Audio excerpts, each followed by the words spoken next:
From a CEO perspective, what do you think are the biggest branding challenges that they will face, that facing right now, or they will face in the next few years? The world is much more dynamic than it was even 10 years ago. It's always been the case. The only way to grow is with.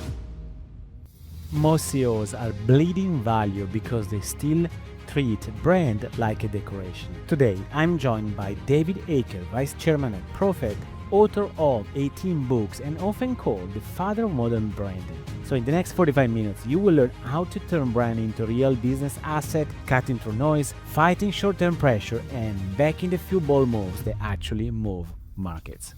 People have to understand branding is crucial. The success of disruptive innovation or your ability to respond to disruptive innovation of others. Brands have become more strategic and people have realized the value of creating a brand asset that will support future growth. Given the current scenarios right now, how can a brand really still earn attention right now and trust without just shouting louder and just fighting for space? It's a very difficult problem. I thought a lot about it. I think there's three ways to address it. One is to Hi, everybody, and welcome back to a new episode of the World Class Leader Show. I'm super excited to have with me today in this conversation David Aaker. David is the Vice Chairman of Profit and Professor Emeritus at the Berkeley Haas School of Business. He received 5 career awards, including the NYMA Marketing Hall of Fame. He has published over 120 articles and 18 books that have sold well over 1 million copies. And these books have been translated into 18 languages and have been cited as 170,000 times.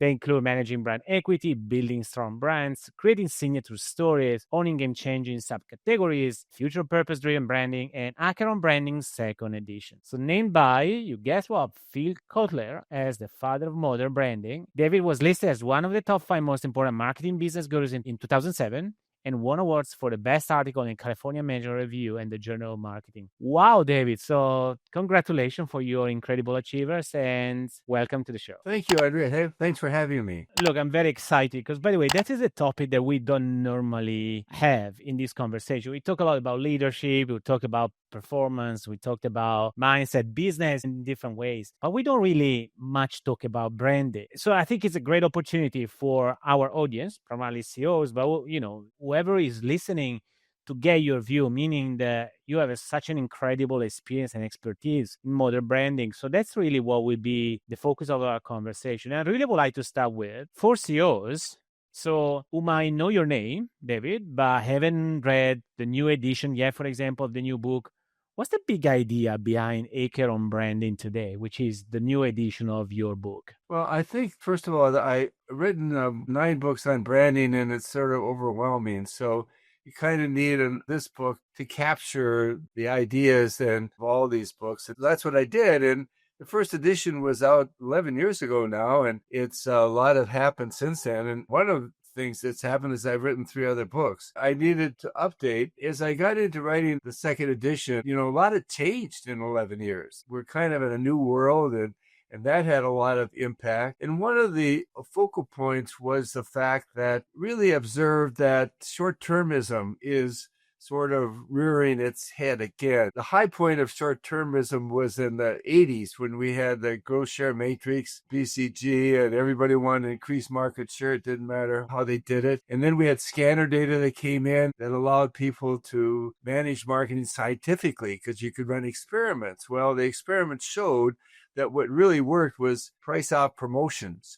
And that was another incentive to destroy brands. And so at the end of the 80s, people realized that wasn't working. And they weren't generating growth. These strategy dictums of the day, the BCG and the growth share matrix scanner data stuff, weren't delivering growth. And they were destroying profits and they were destroying brand. So they said, we need another way. And that's when brand equity came in. And that's when we got CMOs and VPs of marketing, and marketing became more of a strategy partner. During that last 25 years or so, brands have become more strategic and people have realized the value of, creating a brand asset that will support future growth. But then now we see demand marketing come in, or performance marketing, whatever the label is, and people want instantaneous results now. So short termism is surging. And so one of the things I wanted to do is I introduced, in fact, something called the 5 Bs, to remind people that branding is more than just image and attitude and visibility and awareness. It's more than that. And so I charted out the 4 Bs. The first one, it's brand equity. Brand is an asset, and it should be treated as something you have to invest in, and you have to leverage, and you have to protect. And the second is that we don't have brand awareness, we have brand relevance, which means you're aware in a certain context, means you're not only aware, but you're credible. You really are an option. So we have to be relevant in the changing marketplace. We have to remain a market. The third B is brand image, which is more than functional stuff. It's also emotional and social and self-expressive elements of the brand. And then we have brand loyalty, which allows branding, or gives branding the permission to be involved in all aspects of the organization. And that's what created the importance of brand equity in the first place. And then finally, we have brand portfolio. And the idea is there that it's not just a brand. You have a team of brands, and there's no brand that does it by itself. You have sub-brands, you have endorser brands, you have co-brands, you have branded energizers, you have branded differentiators, you have branded source of credibility. So it takes a team. And so anyway, that's one of the aspects of the new edition that was emphasized. So if we unpack all the 5 things, there will be already probably more than an hour of conversation, of course, because they're so interesting, and I think it's so relevant for the current conversation as well as for leaders at the moment. And I'm left with, just hearing what you say, I'm left with this whole idea of branding has lost its potential power, what was supposed to be. So you're trying to bring branding the notion of branding back at the center, but giving a different significance to branding, which is definitely not what is brand awareness or visibility, which is at the moment what people they tend to perceive whenever you use the word branding. And by the way, it's a conversation that happens for everybody, with everybody. So even in the podcast, for example, we're looking for partners, to support the growth of the show. And it's all about performance marketing for a valid reason. People, they want to invest their money and they want to get something in return, which is absolutely logic and valid. But the idea of branding is not definitely landed because they see branding, they associate branding only with visibility, awareness, but no return.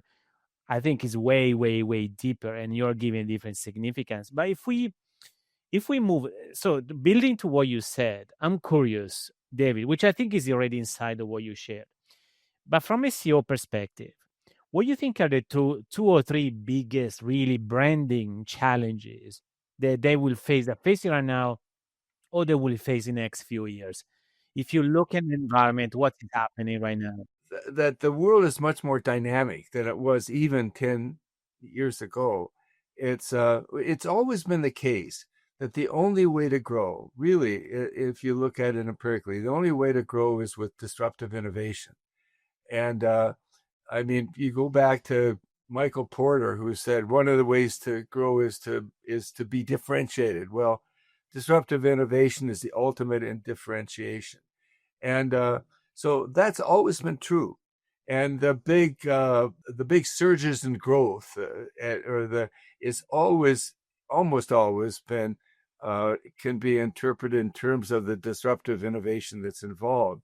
But what's changed is this disruptive innovation is now on steroids. Instead of just once in a while, it's continuous, and it's much more frequent. The impact is much greater, and it takes, to get the disruptive established, it takes now days or weeks or months. It doesn't take years and years. And so the pace of change is so fast, and if you look at all the books on disruptive innovation, Christensen's book, the Blue Ocean book, they don't mention branding.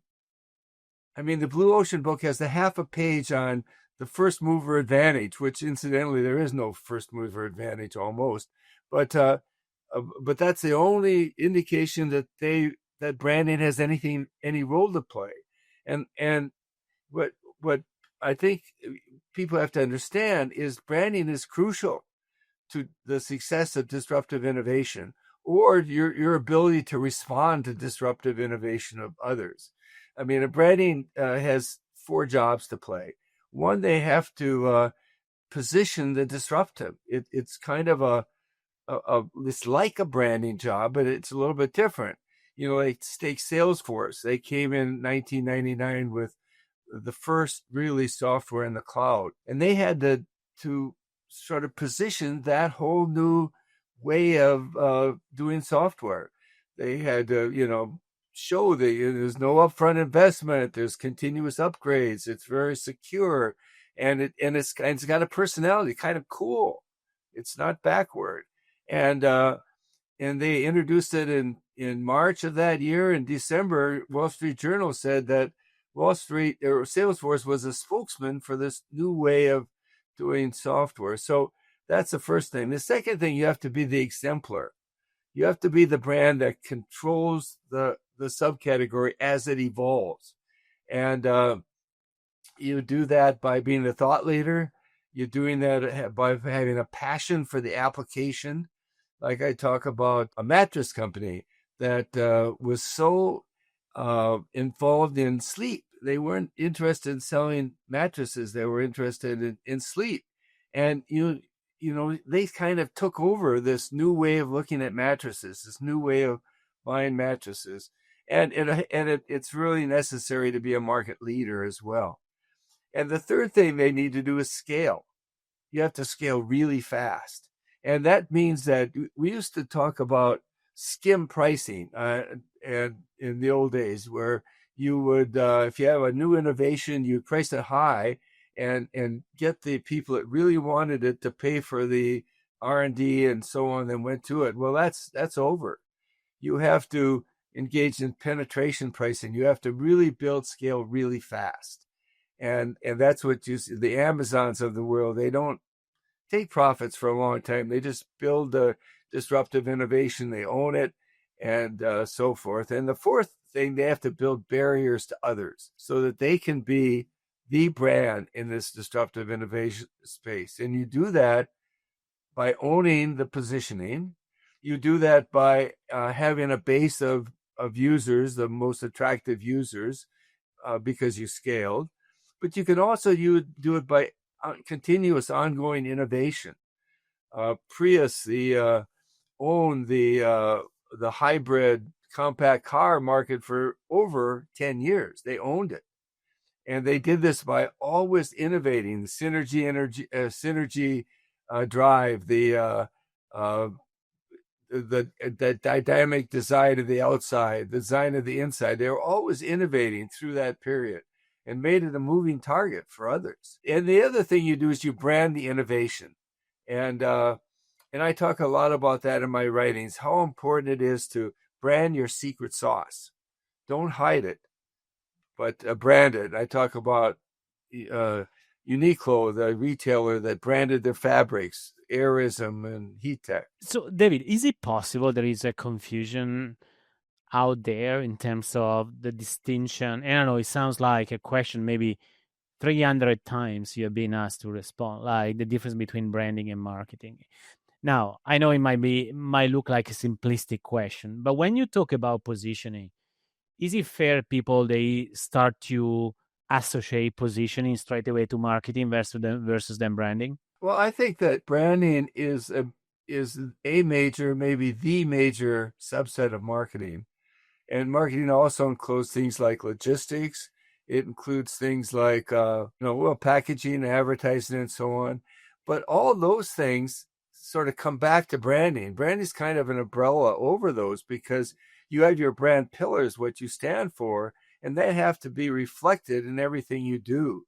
And so branding on one hand is a subset of marketing, but on the other, it's kind of an umbrella that helps you manage all of marketing. And it's really what makes marketing strategic in the first place. It's branding. If it wasn't for branding, it would be a set of these tactical things. And branding is what gave it permission to do more than that. I agree, David. I just wanted to ask because I'm sure there is a confusion, and sometimes people, they use these words in a different way for different meaning. So I would like to pick what you left, because you said it's a moment of very fast pace on disruption and innovation, and most of the company, if not all the company, just try to find their space inside of the very fast paced environment in their industry, across the industry, and you name it. So there is also, to me, because that's what is the condition that many leaders are dealing with at the moment inside of the scenario and context that you explain, is this word of information overload and audience skepticism, meaning we are bombarded all day with that. And also, the audience now doesn't trust easily, brands in terms of whatever they are standing for, even if they say generally. Now, it's a tough question. I know it's one of the key topics of your books and your experience. But given the current scenarios right now, how can a brand really still earn attention right now and trust, I would add, without just shouting louder and just fighting for space, because space doesn't guarantee anyway that. It's a very difficult problem, and I thought a lot about it. I think there's three ways to address it.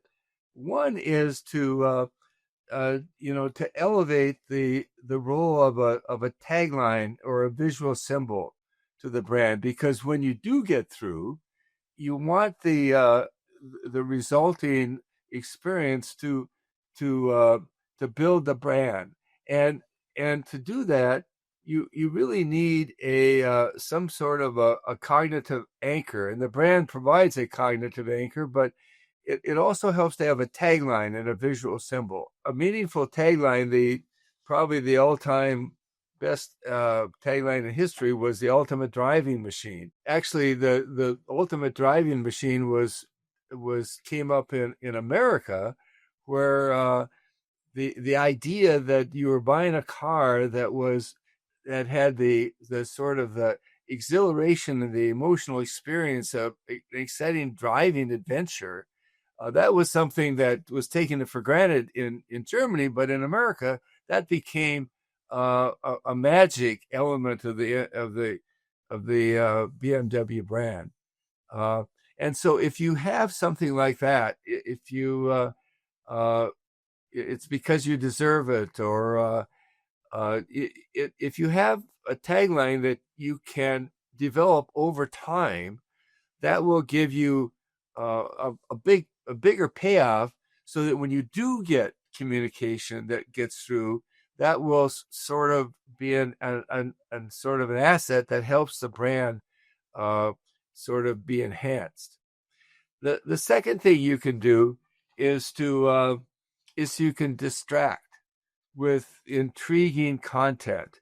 The classic is humor.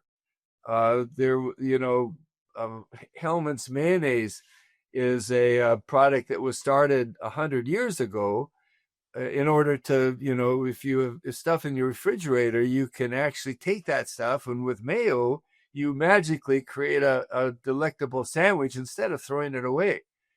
Well, 6 years ago, they decided to introduce a make taste not waste program to do the social good of preventing the waste of food when so many people are in need of food.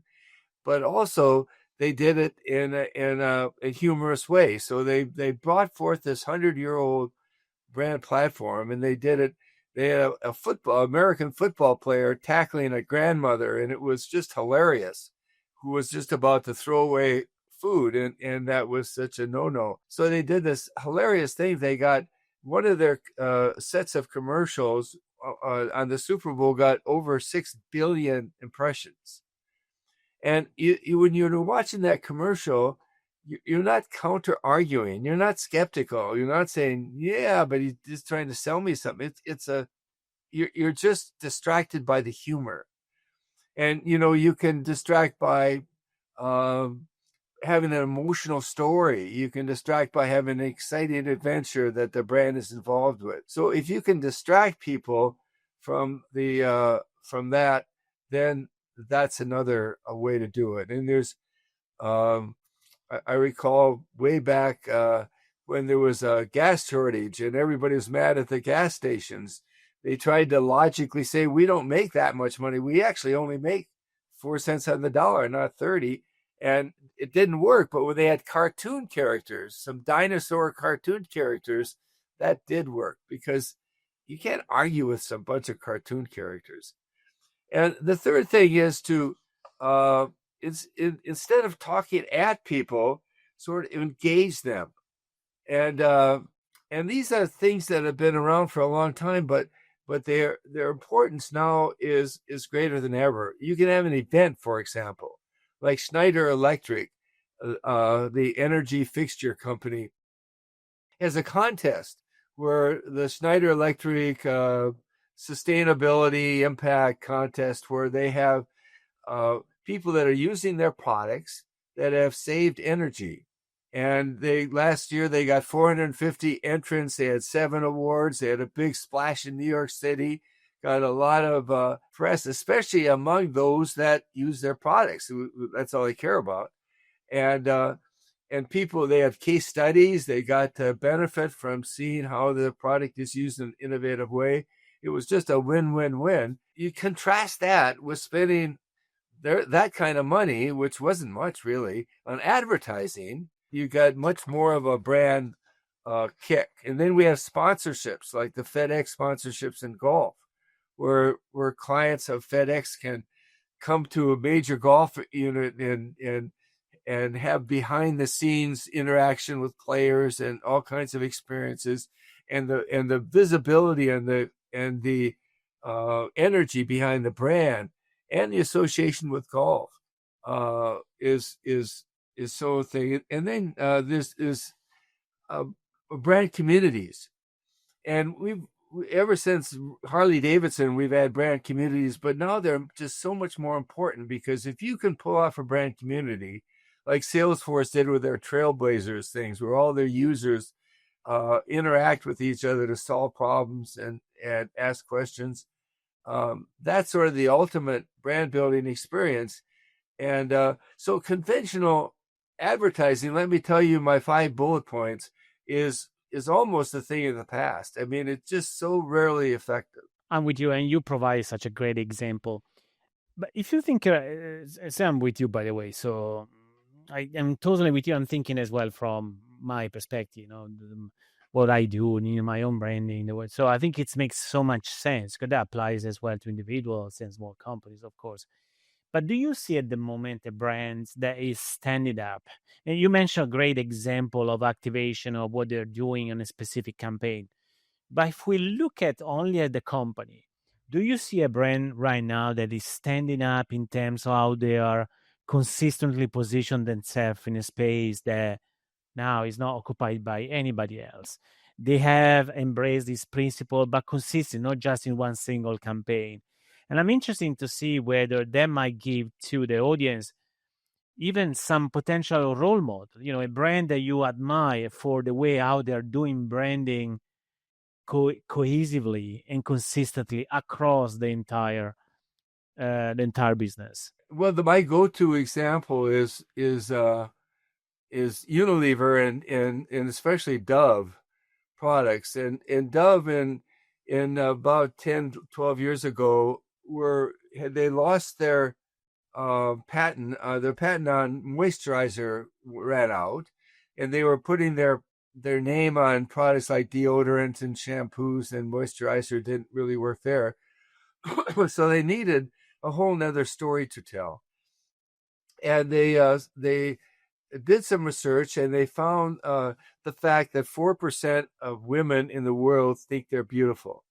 And that got them into this idea that the standards of beauty are not only artificial and damaging to women, they're kind of hated, but they cause great sense of a lack of self-worth and confidence and so Of on. So course. they decided that they would take that on. And so they came out with a Real Beauty campaign. And they have, every year they come up with a new tact or a new perspective on real beauty. And they do sort of quasi-experimental work, and they publicize the experiments. And like one time they had an artist draw a picture of a woman based on her description and also based on the description of somebody else. And the rendition based on her description was much less attractive, much less favorable than the other one. And they had the campaign of the year was "You're More Beautiful Than You Think." The ads around that year became the most viral ads ever. This was in, I don't know, 2018 or something. It was the most viral ads ever. I mean, can you imagine that? And it had nothing to do with soap, really. And they took a business that did $2.6 billion when they started, and today it's worth $6.6 billion. And it's all on the backs of the Real Beauty program. And there's really no other explanation for that success. So anyway, that's an example of somebody that stuck to a program for a long period of time, and it's the if you you can do before after experiments before the program of the year and after, and you'll see an increase in sales and profits. Such a wonderful example, because you have been also able to connect not the impact of branding per se on what the narrative they wanted to shape, but also then to the numbers, to the financials, so to the business impact, which I think yes to be always the case. So I would like to go back a second to the the short termism. So again, the audience is people. They are very busy. They have a lot of pressure right now, David. They are CEOs. They're they're trying to really to juggle with multiple priorities and make sense of what is happening, responding to all the forces of change, all of that. So in a moment like this, David, of short-termism and given the intense pressure they're dealing with, how can they really CEOs still treat brand as a long-term asset that provide value and not just a short-term tactic? What would be your suggestion? The first thing is to understand that brand equity has been empirically shown to exist. We have statistical studies that show if you increase brand equity, then stock return and ROI go up. I've done some of those myself. We have all these case studies, like the Dove case study. There's dozens and dozens and dozens of those that show that when you can measure the impact of brand equity change, we know it pays off. And so we should recognize that this is not something that is theoretical. It actually happens. It exists, and so forth. And you can see that a lot of the great strategies of history would not happen without a strong brand. You need a brand to enable those strategies. That's first. The second thing is that what you want to do is to make sure that your demand marketing or performance marketing doesn't damage the brand. That kind of operation that's trying to generate leads or sales or clicks or whatever should not damage the brand. It should be at least neutral, and hopefully it should leverage the brand. It actually reinforce the brand. But as a minimum, it shouldn't damage the brand. That means there's got to be somebody in the organization that has got the authority to police that. The danger is when you have a separate demand marketing group that's engaged in the short-term thing, separate from the brand, the people that are managing the brand, and then they're kind of autonomous, and then their whole goal in life is short-term results, and so they go there. So there's got to be some organizational discipline to do that. And and ideally, if you have strong brand building programs, they're going to have short term results as well as long term results. I mean, the Dove program had enormous short term results. Every year they did this brand building, they were delivering short term results as well. It's not impossible. It's desirable and feasible to let the brand building deliver short term results. That should be part of its goal. But but the real danger is if you let demand marketing get too much emphasis and too uncontrolled, and you end up destroying your brands. That's what happened in the 80s when we had this short termism that was at the front burner. Yeah, that's great. It makes totally sense. I have a maybe subset question, David. I was really reflecting what you were speaking about, the brand equity and how to convince even, top senior leaders in organization to see branding that way. And then I was also thinking in my mind, well, it seems to be on the B2C side a little bit easier because there is this stronger connection with the consumer, and we know that. I mean, most of the example that you shared, actually, they are B2C example, right? I'm thinking from a B2B standpoint. A lot of people in the audience, they are running their company in the B2B space. How do you think they perceive branding inside of the conversation we just had, you know, in their space? B2B branding is different. And one of the differences is that usually a brand pillar is reflects the organization, because you are really having a relationship with an organization, not just a product or a service. It's an organization, and so so what the organization stands for is really important.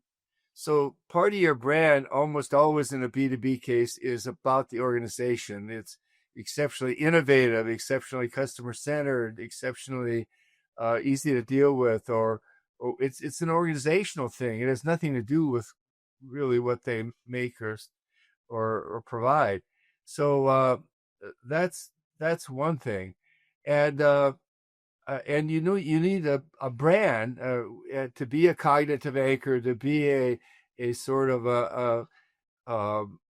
a way that helps you do. That's what brands do. Brands help you to communicate and help you guide how you develop what you want to stand for. And so brand is going to have a big role in a B2B company. And so anyway, uh, that's what they need to really keep in mind. And it's sort of a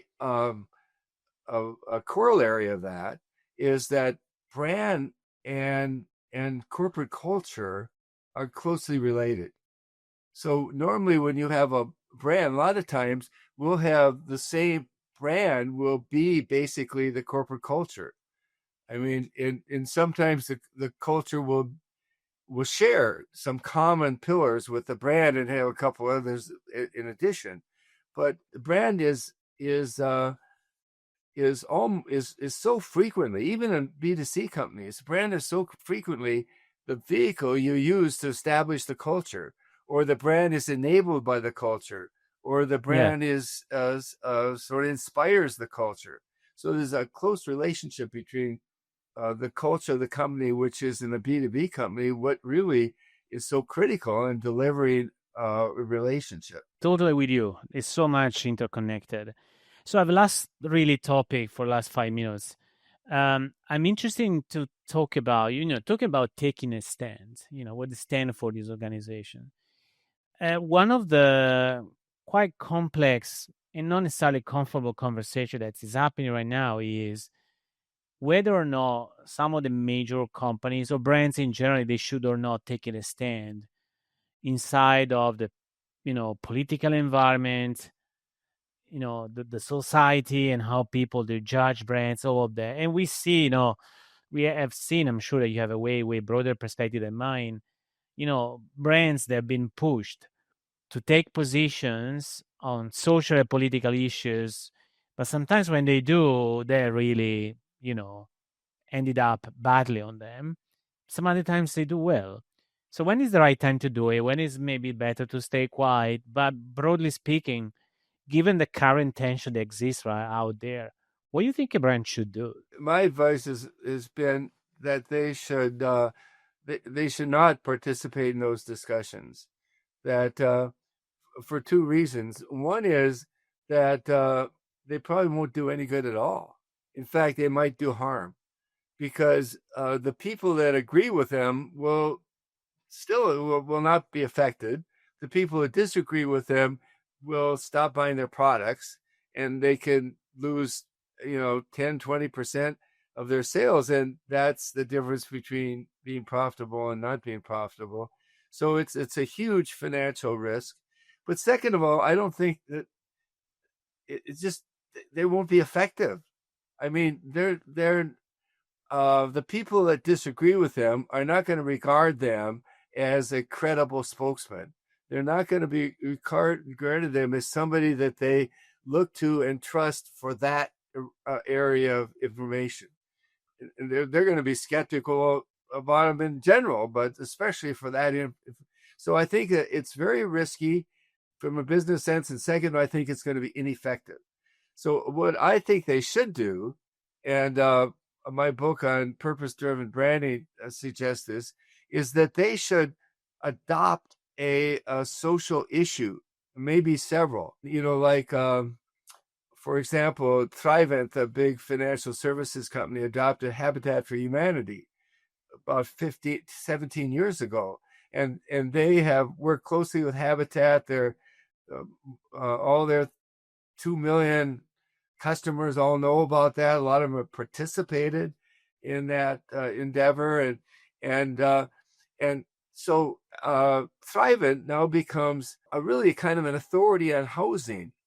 So Thrivent would have permission and credibility to make statements on the housing crisis we have all over the world, really, but especially in America, and so that's a social issue. That's a political issue, but it's an issue in which they can be credible, they can be thoughtful, they can be bring real data to play, they can bring real experiences to play, and say this is how it works. We made it work in this inner city, and we can scale that. And we need the government help to do that. Let's do that. That's my advice: is you need to be in the game of helping the society and planet thrive in the future.